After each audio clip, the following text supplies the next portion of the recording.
تیرے نزدیک تو میدان حدیبیہ میں صحابہ آگے بڑھ کر رسول اللہ کی مبارک تھوک ایسے ہاتھوں پر لے رہے تھے، تیرے نزدیک تو پھر یہ بھی عجیب بن جائے گی کہ یہ کیا بات ہوئی جی، تھوک وہ لے رہے تھے، پھر تھوک وہ صاف نہیں کرتے تھے، ایسے کر کے منہ پر مر، تیرے نزدیک تو یہ بھی جرم بن جائے گا، یہ جی بڑا ایک مقدس مذہب ہے ہمارا دین، بڑی طہارت والا، تیرے نزدیک تو یہ بھی جرم بن جائے گا، لیکن تیرے نزدیک تو نے تو دین کو مانا ہی نہیں، تیرے نزدیک یہ جرم ہے۔ لیکن عروہ بن مسعود جب واپس گئے مشرکین مکہ کی طرف سے مذاکرات کر کے میدان حدیبیہ میں واپس گئے تو مشرکین مکہ نے کہا کیا خوشخبری لائے ہو، کیا حضور علیہ السلام حدیبیہ سے واپس چلے جائیں گے، کیا ہمارا مکہ بچ جائے گا فتح ہونے سے، کیا عرب کے اندر ہماری حکومتیں رہیں گی، یا رسول اللہ غالب آ جائیں گے؟ اس نے کہا نہ پوچھو، انہوں نے کہا کیا ہوا؟ انہوں نے کہا اے قوم واللہ لقد وفدت علی الملوک ووفدت علی قیصر وکسری والنجاشی واللہ ان رأیت ملکا قط یعظمہ اصحابہ ما یعظم اصحاب محمد محمدا۔ انہوں نے کہا کیا پوچھتے ہو، میں بڑے بڑے درباروں میں گیا، میں قیصر و کسریٰ کے دربار میں گیا، میں نجاشی کے دربار میں گیا، لیکن جو منظر میں نے محمد عربی کے دربار کا دیکھا میں نے کہیں نہیں دیکھا۔ اس نے کہا کیا دیکھا؟ انہوں نے کہا واللہ ان تنخم نخامتا الا وقد فی غف رجل منہم فدلک بها وجہہ وجلدہ۔ اس نے کہا میں نے دیکھا کہ جب نبی علیہ السلام مبارک تھوک زمین پر پھینکتے ہیں تو 1400 صحابہ ہاتھ لے کر دوڑ پڑتے ہیں، حضور یہاں پھینکے، حضور یہاں پھینکے، اور جب حضور تھوک مبارک پھینک دیتے ہیں پھر وہ اپنے ہاتھوں پہ مل کر اپنے منہ پر ملتے ہیں ایسے کر کے۔ وَإِذَا تَوَضَّأَ كَادُوا يَقْتَتِلُونَ عَلَى وُضُوئِهِ، جب رسول اللہ وضو فرماتے ہیں تو وضو کا پانے لینے کے لیے صحابہ ایسے دوڑتے ہیں، قریب ہے کہ ایک دوسرے کو قتل کر دے کہ یار زور کا تو نے لیا، اثر کا تو مجھے لینے دے کم از کم۔ وَمَا يُحِدُّونَ النَّظْرَ إِلَيْهِ تَعْظِيمًا لَهُ، فرمایا ایسے آنکھ اٹھا کر بھی حضور کی طرف نہیں دیکھتے، کہیں دیکھنا بھی بے ادبی نہ بن جائے۔ وَإِذَا أَمَرَهُمْ ابْتَدَرُوا أَمْرًا، حضور ایک کو حکم دیتے ہیں جاؤ جا کر یہ کام کر کے آؤ، 1400 صحابہ اس حکم کو بجا لانے کے لیے دوڑ پڑتے ہیں۔ تیرے نزدیک تو یہ عیب بن گیا، لیکن عروہ بن مسعود کے ایمان کا سبب بن گیا۔ یہ کیا باتیں لوگ کرتے ہیں، یہ باتیں کر کے تم کیا سمجھ سکتے ہو ناموس رسالت کا مسئلہ چھپ جائے گا یا امت اس میں مدانت کر جائے گی؟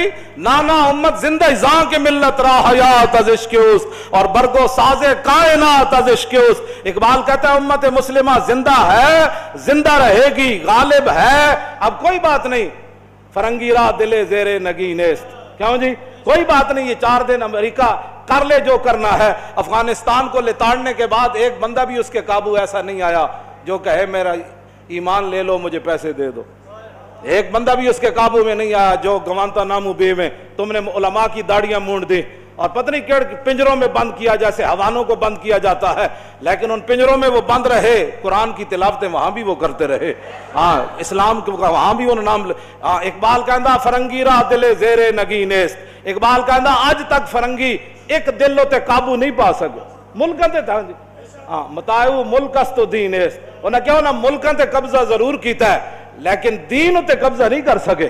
ہاں جتنا مرضی جہاں بھی کتنی پابندیاں لگیں، مسجدوں کے سپیکر اترے، میلاد شریف پر پابندیاں لگیں، ممتاز قادری تختہ دار پر لٹکا اور 1 لاکھ سے زیادہ بندے تحریک لبیک کے اندر چلے گئے، تو کیا لبیک کا نعرہ بند ہوا؟ نا اب تو چوکوں میں تھوڑی دیر موٹر سائیکل بھی رکے تو کہتا ہے لبیک یا رسول اللہ۔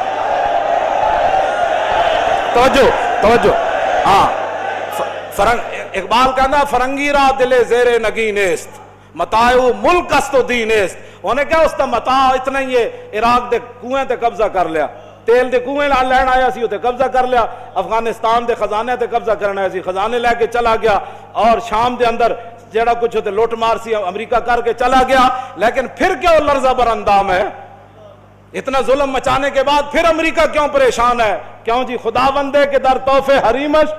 اقبال کہتا ہے جتنے چمچے کٹ سے گئے وائٹ ہاؤس کا طواف کرتے رہے اور ملکہ برطانیہ کا طواف کرتے، خدا بندے کے در تحفے حریمش، کہتا ہے وہ جتنے تمہارے چمچے کٹ سے گئے یا حکومتیں کرتے رہے اور تمہارے دروں کا طواف کرتے رہے، صد ابلیس است یکروہ الامین است، کہتا لکھاں ابلیس ضرور گئے لیکن محمد عربی کا ایک غلام بھی تمہارا طواف کرنے کے لیے نہیں گیا۔ یہ بات ہے، تم کیا سمجھتے ہو حضور کا دین ایسے چلا جائے گا؟ نا یہ دین اپنی پاور رکھتا ہے، ہاں اس لیے اس دین پر کوئی غالب نہیں آ سکتا. ملکوں پر تم نے قبضے کر لی, یہاں بھی 100 سالہ برطانیہ رہا, تو 1947 کے بعد پھر حضور کے غلام میدان میں آ گئے. تم نے ہمارے کیا چھوڑا؟ یہاں تو کوئی چیز ہی نہیں چھوڑی, ہر چیز لوٹ کر لے گئے جناب, لائبریریاں لوٹ کر لے گئے, حسین و جمیل پتھر لے کر, وہ کوہ نور جو ہیرا بھی تم لوٹ کر لے گئے. تو کیا پھر وہ ہیرے کی وجہ سے تو ہماری عزت نہیں ہے نا؟ ہماری عزت تو یہ ہے بمصطفیٰ برساں خیش را کے دی ہماؤز گرباؤ نہ رسیدی تمام بولابیس. امت مسلمہ کی وجہ پتھروں سے نہیں ہے, ہیروں سے نہیں ہے, تیل کے کنویں سے نہیں ہے, روٹی سے نہیں ہے, سڑکوں سے نہیں ہے, جہازوں سے نہیں ہے. امت مسلمہ کی عزت محمد عربی کی غلامی کے اندر ہے. تم نے جس کو عزت والی باتیں سمجھی ہیں وہ تو ہمارے بڑوں نے, صحابہ کرام نے. حضرت نعمان بن مقرن آئے جب یزدگرد کے دربار میں, اعلیٰ قالین بچھے ہوئے تھے اور بڑے بڑے قیمتی, تو آپ نے اپنی تلوار اور نیزے سے ان کو پھاڑنا شروع کر دیا. وہ کہنے لگے یہ تو ہم نے آپ کی عزت کے لیے بچھائے ہے. جب آپ کرسی پر بیٹھے تو وہ سونے کی بنی ہوئی تھی, آپ بیٹھے تو فوراً کھڑے ہو گئے. تو یزدگرد کہنے لگا کہ آپ نے شاید کبھی سونا دیکھا نہیں ہے, ہم نے تو آپ کے احترام کے لیے, آپ چونکہ ہمارے مہمان آئے ہیں اور مذاکرات کرنے کے لیے آئے ہیں, سعد ابن وقاص کے جرنیل جو آپ کے, انہوں نے آپ کو بھیجا, تو ہم نے آپ کے اعزاز کے لیے سونے کی کرسی بچھائی ہے. پہلے تو آپ نے ہمارا قالین پھاڑ دیا, تو اب آپ سونے کو جو ہے اٹھ کھڑے ہوئے, فرمایا سننا ہے تیرا قالین میں نے اس لیے نہیں پھاڑا کہ مجھے کو اس قالین سے دشمنی تھی, یہ جو تو نے بچھایا تھا یہ ریشم کا تھا اور ہمارے آقا و مولا نے ریشم سے کے استعمال سے منع فرمایا, اس لیے میں نے اس کو پھاڑ دیا. باقی رہ گیا یہ سونا, تو یہ کہتے ہیں ہم نے دیکھا نہیں ہے, سونے کو پک طرف کر, یہ سونا میں نے اس لیے اوپر نہیں بیٹھا کہ ہمارے آقا و مولا نے اس سے منع فرمایا ہے. سونے کی تعظیم میں میں نہیں کھڑا ہوا, اپنے نبی کا حکم ماننے کے لیے میں کھڑا ہوا.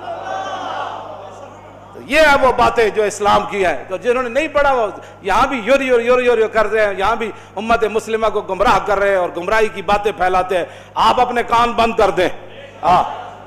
اگر ہم کوئی آپ کو گمراہی کی بات بتا رہے ہیں, بے شک اپنے کان بند کر دیں. اور اگر آپ کے کان میں وہ بات جا رہی ہے, کیوں جی, قادت القلوب یتیرا, قریب سی کہ وہ دل بھی جڑے نا, جدوں بیت المقدس ازانا ہوئی نا, الحمدللہ معز الاسلام بنصری ومذل الشرک بکاری, جب صلاح الدین ایوبی بیٹھا, پوری فوج بیٹھی, تو محی الدین بن زکی نے جب یہ خطبہ پڑھا نا, کسی موقع پر میں پورا ایک سانس میں آپ کو سنا دوں گا, اب موقع نہیں ہے, تو آپ وہ قریب تھا کہ اذانیں جب ہوئی تو قریب تھا کہ نور الدین زنگی سمیت ساری فوج اور سارے مسلمانوں کی روحیں بھی پرواز کر جاتی. تو اگر ہم آپ کو ایسی باتیں سناتے ہیں حضور کی عشق اور محبت کی کہ قریب ہے کہ آپ کی روحیں بھی اوپر اڑ جائے, تو پھر آپ کان بند نہ کرے.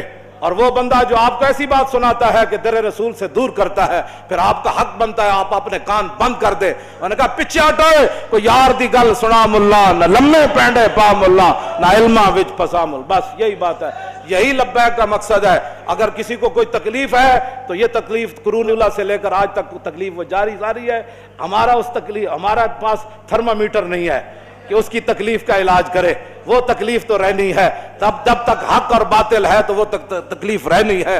جب تک محمد عربی کے غلام موجود ہے اور حضور کے دین کے دشمن موجود ہیں, موسیٰ و فرعون و شبیر و یزید, ایند و قوت از حیات آمد پدید. اقبال کہتا ہے حق اور باطل کی ٹکر شروع سے چلی ہے اور تا صبح قیامت یہ جاری اور ساری رہے گی. لیکن امتحان حق والوں کا ہے کہ وہ کب تک کھڑے رہتے.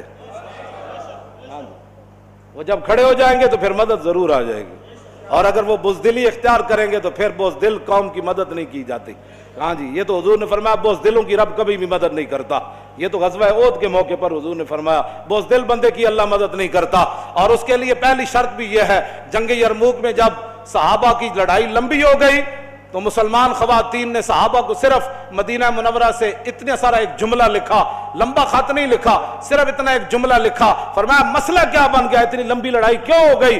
انتم انصار اللہ. فرمایا کان کھول کر سنو, اور کسی نے دین کی مدد نہیں کرنی, تم ہی دین کے مددگار ہو, تم ہی دین کے مددگار ہو. تو یہ تاخیر کیوں ہو گئی جنگ یرموک میں؟ وہ جو جملہ ہے وہ آپ کے لیے اور میرے لیے تمام کے لیے مینار نور ہے. وہ فرمایا انتم انصار اللہ. کلمہ ہم نے پڑھا ہے تو ناموس رسالت کی بات بھی ہم نے کرنی ہے. کلمہ ہم نے پڑھا ہے تو تکالیف بھی ہم نے اٹھانی ہے. کلمہ ہم نے پڑھا ہے تو رسول اللہ کے دین کو تخت پر بٹھانا بھی ہمارا کام ہے. کلمہ ہم نے پڑھا ہے تو کفر کے سامنے ایسے کھڑا ہونا یہ بھی ہمارا کام ہے. آج کلمہ جو ہم انتم انصار اللہ فرمایا تم ہی دین کے مددگار ہو, تم ہی اللہ کا مددگار سے مراد دین کے مددگار.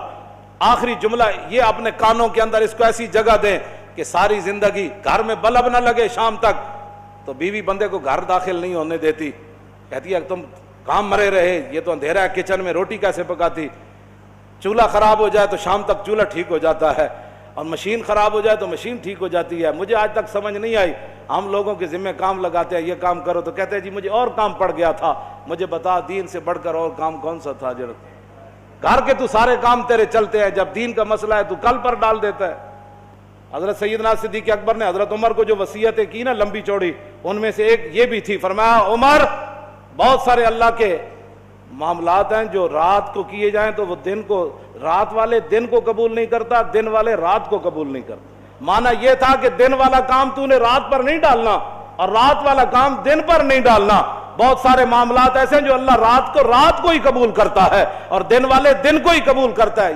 تو یہ حضرت عمر کو وصیت تھی کہ میں تو جا رہا ہوں, یہ نہ ہو کہ کیسر و کسرا فتح ہونے میں تاخیر ہو جائے.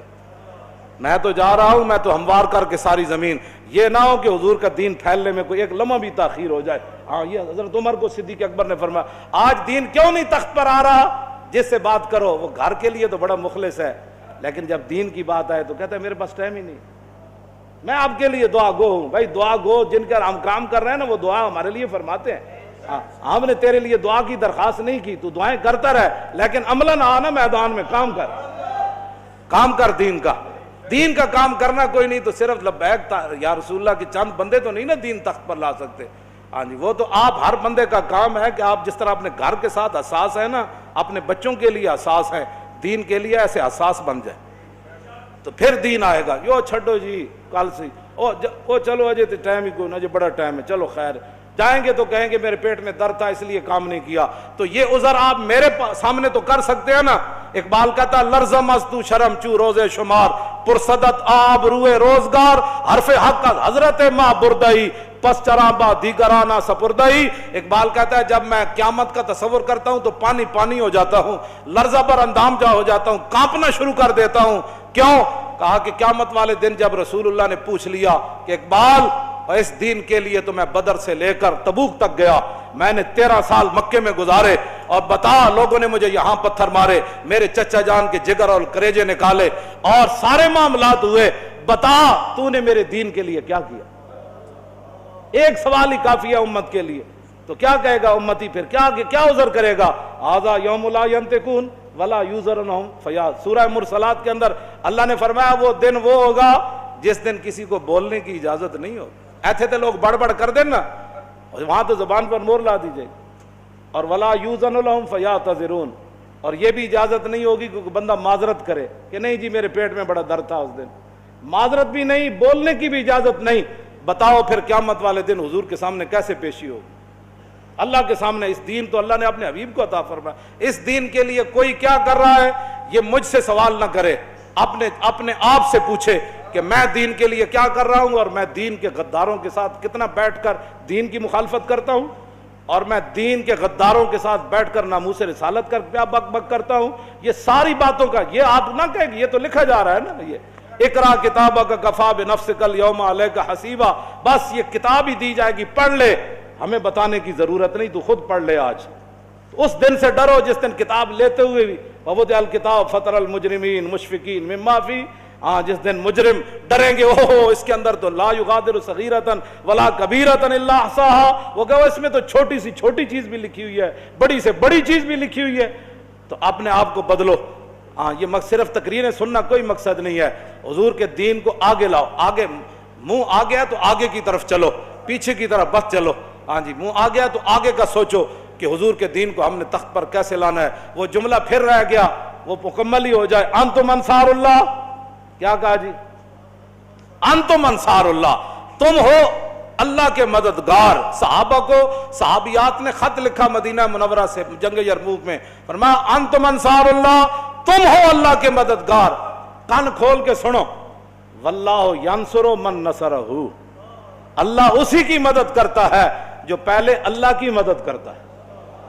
معنی کیا ہے؟ جو پہلے میدان میں اترتا ہے مدد پھر اس کی آتی ہے، جو گھر میں سویا رہتا ہے اس کی مدد نہیں آتی، جو باتیں کرتا رہتا ہے اس کی مدد نہیں آتی، جو تقریریں کرتا رہتا ہے اس کی مدد نہیں آتی، جو منصوبہ بندیاں بناتا رہتا ہے اس کی مدد نہیں آتی۔ پہلے جو اللہ کی مدد کرے، واللہ ینصرو، پھر اللہ مدد حال میں بھی فرماتا ہے، پھر مستقبل میں۔ پہلی شرط ہے کہ نصرہ، ماضی میں کسی نے اللہ کی مدد کی ہو، اللہ کے دین کی مدد کی ہو۔ آؤ اس دنیا کی شرمندگی، قبر کی شرمندگی، حشر کی شرمندگی سے بچنے کے لیے دین کی مدد کرو، دین کے ساتھ کھڑے ہو جاؤ۔ حضور کی عزت ناموس کی بات سننی نہیں، بس کیا جو بات کرنے لگے انہوں نے کہا تاجدار ختم نبوت اور تاجدار ختم نبوت